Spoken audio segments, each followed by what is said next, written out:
What's going on, my friendly gas-powered bike enthusiast?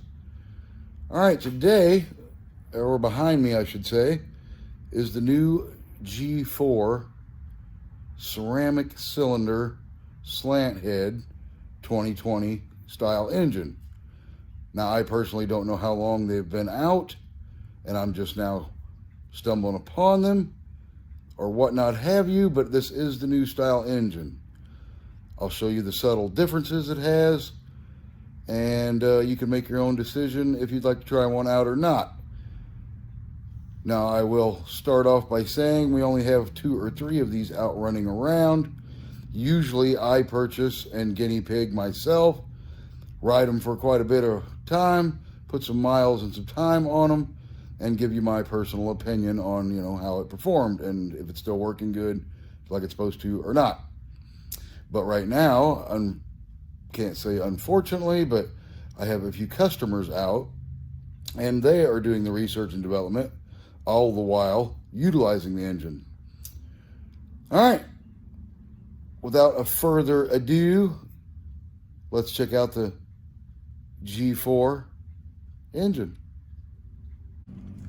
Alrighty then, ladies and gentlemen, I give you the G4 ceramic coated cylinder slant head 2020 engine.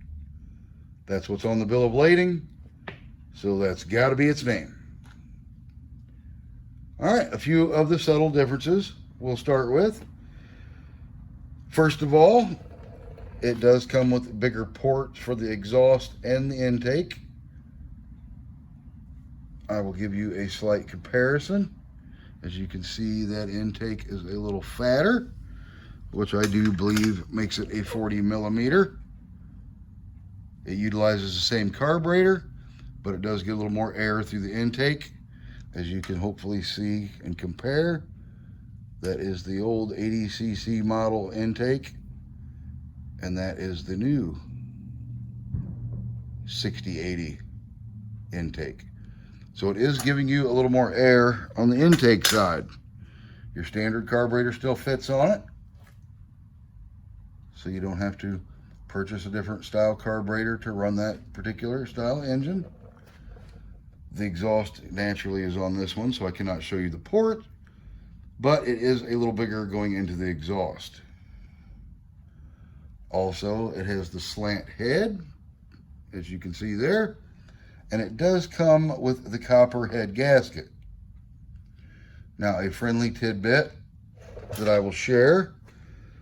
After you've had your engine running for a little while, say you went out for a 30-minute ride, took a break, went for another 20-minute ride, which we refer to as heat cycling, it is a good idea to recheck your nuts on your head. Because now that everything has gotten heated and cooled and shrank a little bit, sometimes they need a little retorquing. You only have to do it one time after being brand new out of the box, and generally they stay torqued after that.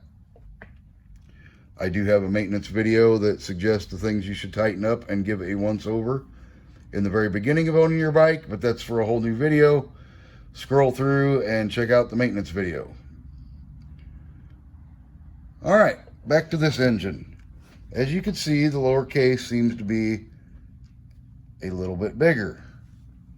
I will give you a little comparison here. This is the old style door. Get my fingers out of the way. And you can see, let's get it back there close to where it's supposed to be. And you can see that the case is a little bit bigger. So it gives you a little bit more air fuel mixture in the lower case going up through the side ports, which also gives you just a smidgen more horsepower. Now, if you have noticed, this does not have the external CDI. In the new version, they put it all in here. It makes the power, sends the power to your spark plug, and that's what fires it. So they got rid of the middleman. So let me pop this door off and I'll show you what that new setup looks like. As you can see, we got the door removed, and this is what the new electronic system looks like. Let me hold up the old school one so you have something to compare. As you can see, this one had the magnet and the magneto and the wires that went out the front of the case. Now those went up to your CDI, which would have been this little guy, which was mounted there, and your spark plug wire went up to your spark plug, and that's what fired your engine.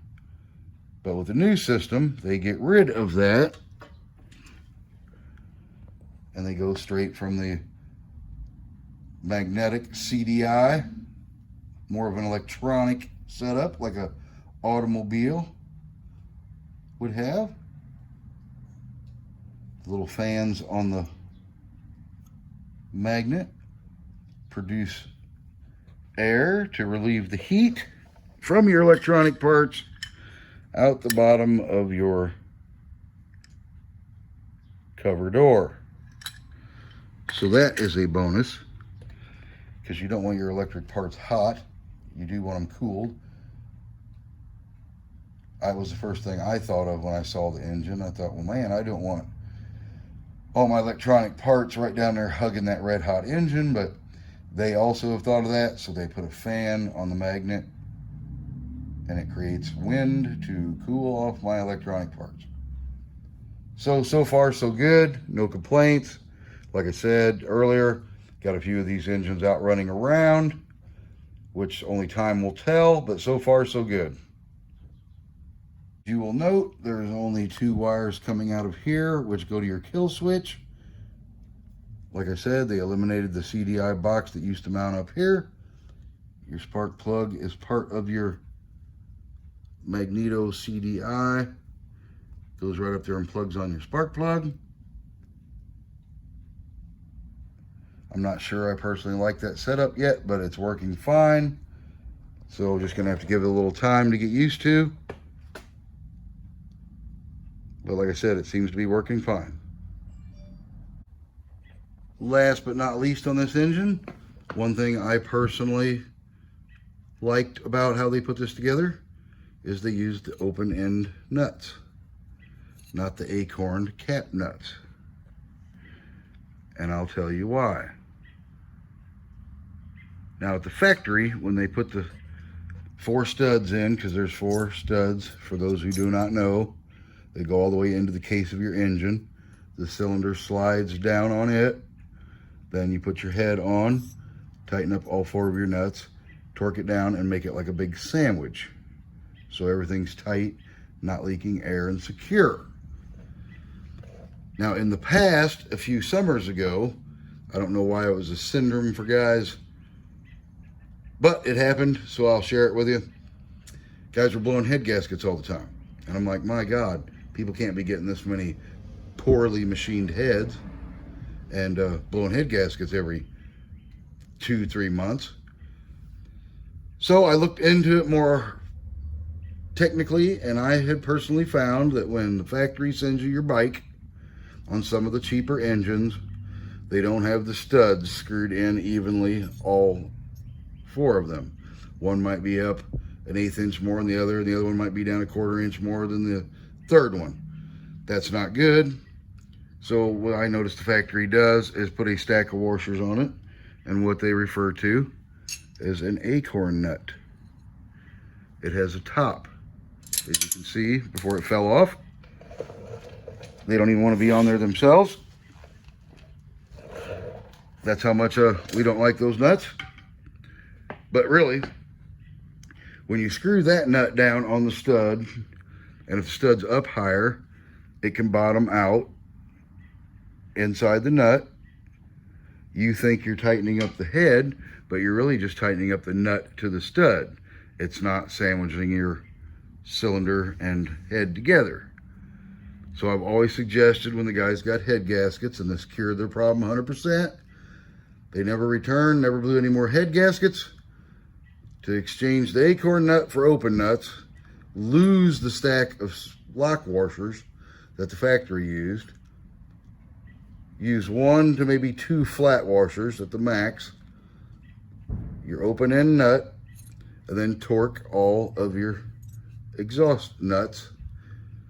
Go out, ride the bike, heat cycle it, which means get it up to operating temperature, 20 minutes, half hour, a little ride around the neighborhood or what have you, and then come back and re-torque your nuts one more time. They will torque a little extra that second time because now the gasket has heated and contracted, formed itself to the top of the cylinder and the base of the head. After you torque it that second time, no more problems. So that's just a friendly tidbit. But as you can see, this engine came with those nuts. They liked my theory too, be it by coincidence or not. It's a better setup. All right, well, that is just the subtle differences I have noticed, and I wanted to share with everybody in case you've ran across one of these motors and you're thinking about trying it out. It does seem to be a good little engine so far with the new electronic ignition setup, if you will.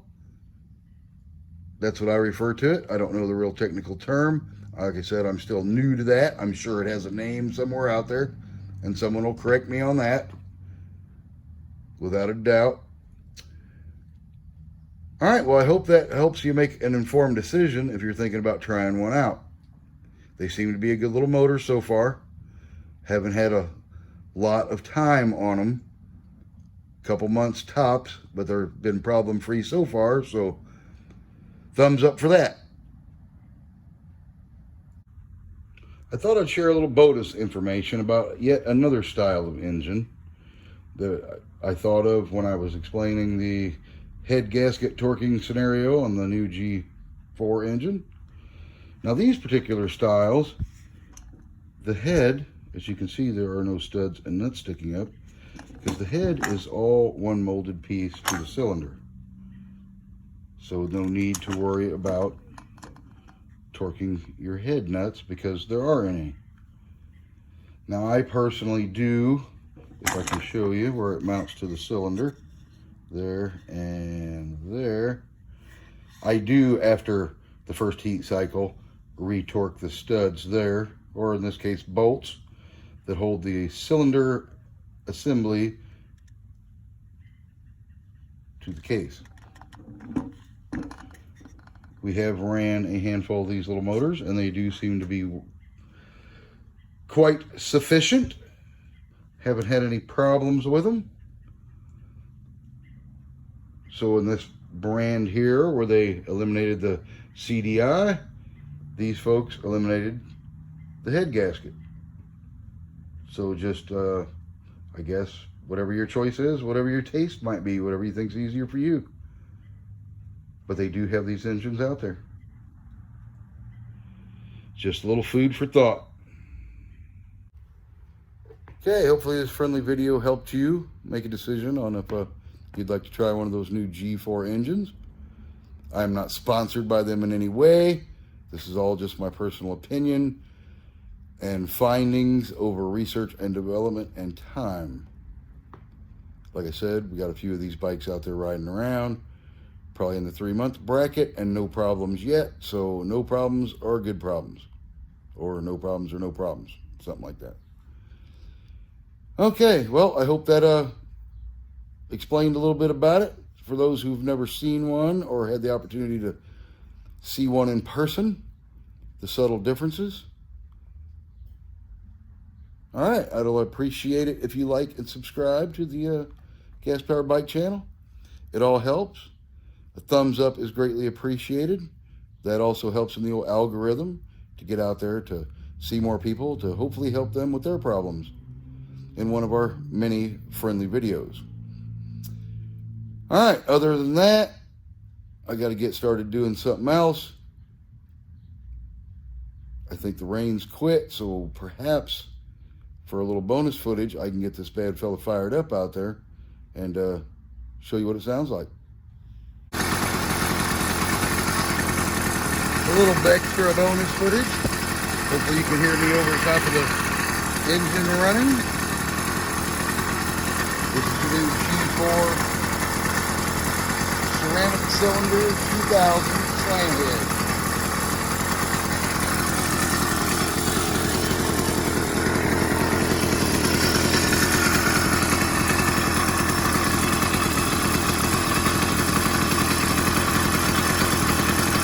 ready to ride. All right, thanks for watching.